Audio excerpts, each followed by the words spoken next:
आपने कहा। अब जरा उमेश जी को चर्चा में लाते हैं। उमेश जी देखिए, विवेक जो है आपसे इत्तेफाक नहीं रखते हैं, इस ओपिनियन पोल से इत्तेफाक नहीं रखते हैं, वो कहते हैं रियलिस्टिक नहीं लगता। जरा समझाएं आप। तेलंगाना में बस मैं एक चीज पॉइंट आउट करूंगा, आप बड़े सीनियर हैं, पत्रकार हैं आप लोग, आप देखिए NDA is getting a lesser vote percentage as per your opinion poll right now. 28% NDA का है, फिर भी सीटों का एक एग्जेजरेशन हमें देखने को मिल रहा है, जिसका विवेक उमेश जी है ना, उमेश जी जरा समझाइए। उमेश जी ये कैसे?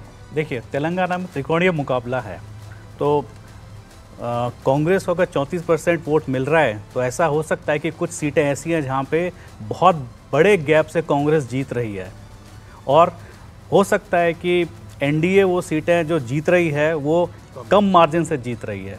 ऐसा होता है कि वोट शेयर ज़्यादा हो पर सीटें कम होती हैं, स्पेशली जब आमने सामने की लड़ाई नहीं हो, मल्टी पॉइंट कंटेस्ट हो जाता है, तब वोट शेयर और सीट शेयर में कोई तालमेल नहीं रहता है। विवेक, ऐसा आसाम में आपके हिसाब से नहीं हो सकता कि अगर मैं कहूं कि आप 45% दिखा रहे हैं, उसमें 49% और 45% जो आपने दिखाया एनडीए का, अगर मैं कहूं कि हो सकता है वो भी कॉन्सेंट्रेटेड हो 8 या 7 जगहों पर या बाकियों पे, एंड INDI स्क्वायर, तो सेम लॉजिक वहां भी अप्लाई हो सकती है। फिर कैन आई से दैट?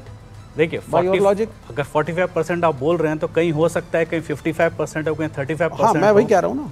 हाँ, बिल्कुल। ये तो मतलब पॉसिबिलिटी, अगर वो यहाँ है तो जरूरी थोड़ी है कि असम में नहीं होगी, मतलब असम में भी होगी। हाँ, तो मैं वही कह रहा हूँ, आपकी उम्मीदों वाला कबर्ड आप खोल के रखिए, उसमें मतलब किसी तरह की कोई चिंता की बात नहीं है, वो तो आप हमेशा। सतीश जी भी हमारे साथ यहाँ पर मौजूद है। मनीष कुमार जेडीएस से हमारे साथ जुड़े हुए हैं, क्योंकि पिछली मर्तबा जब हमने आपके सामने कर्नाटक और बाकी राज्यों के आंकड़े बताए थे तब उनके पास नहीं जा पाए थे। मनीष जी, ये बीजेपी आपके लिए शुभ साबित हो रही है कि आप बीजेपी के लिए शुभ साबित हो रहे हैं? दोनों ही तरफ से है। ऐसा है कि इन्होंने अभी 7 सीट डिक्लेयर किए हैं कांग्रेस ने, और ये सातों के सातों हारेंगे। लास्ट टाइम उन्होंने रूरल बैंगलोर जीता था, लेकिन इस बार वहाँ से डॉक्टर मंजूनाथ लड़ रहे हैं, तो वो इनका इलाज कर देंगे। अब दूसरी बात, जिस तरह के प्रधानमंत्री जी का नेतृत्व है और अमित शाह जी का जो रणनीतिकार है, वो तो देखिए वो चीजों को यथार्थ में ग्राउंड पे उतारते हैं। अरे अपने दोनों लीडर्स भी तो याद कर लीजिए, और लास्ट टाइम की जी अपने दोनों लीडर्स भी याद कर लीजिए, मतलब प्रधानमंत्री और अमित शाह जी तो समझ में आता है। हाँ। जी नहीं, मैं आ रहा हूँ, उसी पे आ रहा हूँ, आप मुझे बोलने दीजिए तो मैं फिनिश करता हूँ पूरा।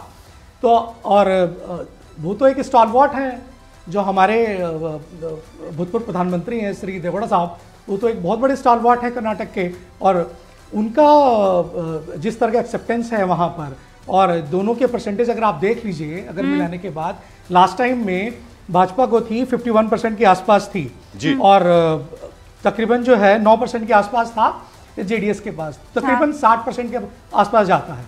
अगर हम बात करें 2023 के इलेक्शन की, जो भी रिसेंटली हुआ है, उसमें मिला है 36% और 13% है जेडीएस को, तो ये मिला करके हो जाते हैं 49%, 50% के आसपास वोट शेयर हो जाती है।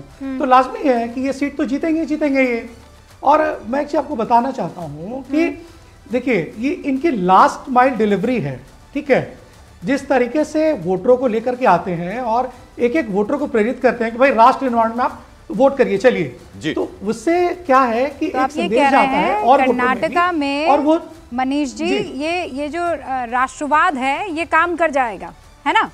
और आपका ये मानना है कि राष्ट्र हित के लिए बेंगलुरु वाटर क्राइसिस हो, कि कावेरी वाटर डिस्प्यूट हो, कि बाकी सारे मुद्दे हो, उन पर बाद में चर्चा होगी, राष्ट्र हित को लेकर पहले चर्चा होगी, और उस चर्चा में बीजेपी का समर्थन करता हुआ वोटर ज्यादा नजर आएगा। बिल्कुल। अब दिक्कत यह है कि हमें छोटा सा ब्रेक अभी लेना है, और एक छोटा सा ब्रेक लेना जरूरी है। हम लौटते हैं एक छोटे से ब्रेक के बाद। बहुत सारी स्टेट्स अभी बाकी हैं, उनके बारे में बात करेंगे। न्यूज़ 18 इंडिया पर मेगा ओपिनियन पोल लगातार जारी।